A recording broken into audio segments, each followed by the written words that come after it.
I've been recording this shit, I've been recording this shit, I've been recording this shit for time. And all I want to say is that, a lot of people are into old music right now, or music that happened not that long ago or long ago, and they wonder what happened to it. What happened to it is people stopped buying it.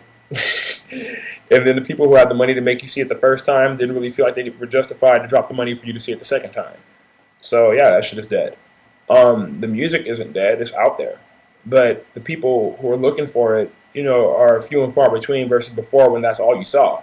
So now it's like, it doesn't really matter to a lot of people. So it doesn't really matter to a lot of the artists. So therefore, you're not getting the artist's best material anymore because they like, for what? What am I competing against? And that sucks because then now the general apathy is spreading to everyone. And so for the people who are really forward thinking and want to do different shit, they're probably scared to do that because they feel like no one's going to be wanting that because they only want the stupid shit because that's the only thing you see.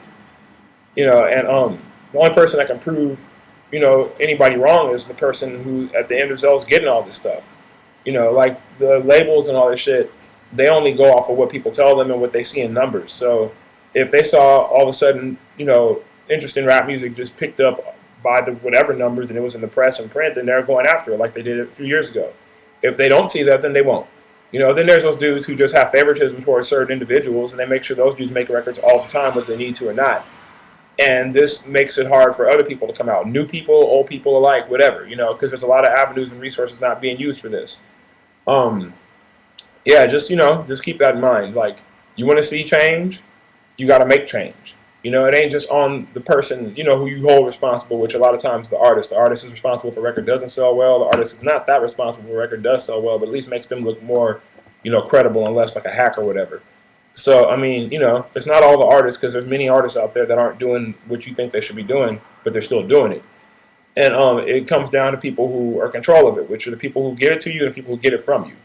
So, you guys got to have a fight once in a while. It can't really be on me making a rap song or writing a blog or venting like this or whatever. Say, oh my God, the money, where is it? I mean, that's why there's such a term as investors, people who are investing in this shit at one point in time. Back in the late 90s, early 2000s, the internet was going crazy. It was at all-time highs. So you had investors coming through there, like that private sector. Nowadays, it's another industry that's going crazy, and that's at an all-time high.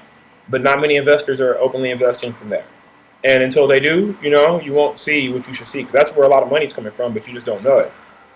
And a lot of the labels that made the biggest impacts before did it with, like, real small numbers of people, but they promoted the fuck out of that shit, so that's all you saw. And then some of the other labels and other genres who are following suit with that are doing shit to the same likely effect, but these are who you see. And it's weird. You're gonna just see a lot of weird shit happen right now, some of which you won't believe, and you may not believe a fucking thing I'm saying right now too, but don't worry about it because you'll see for yourself.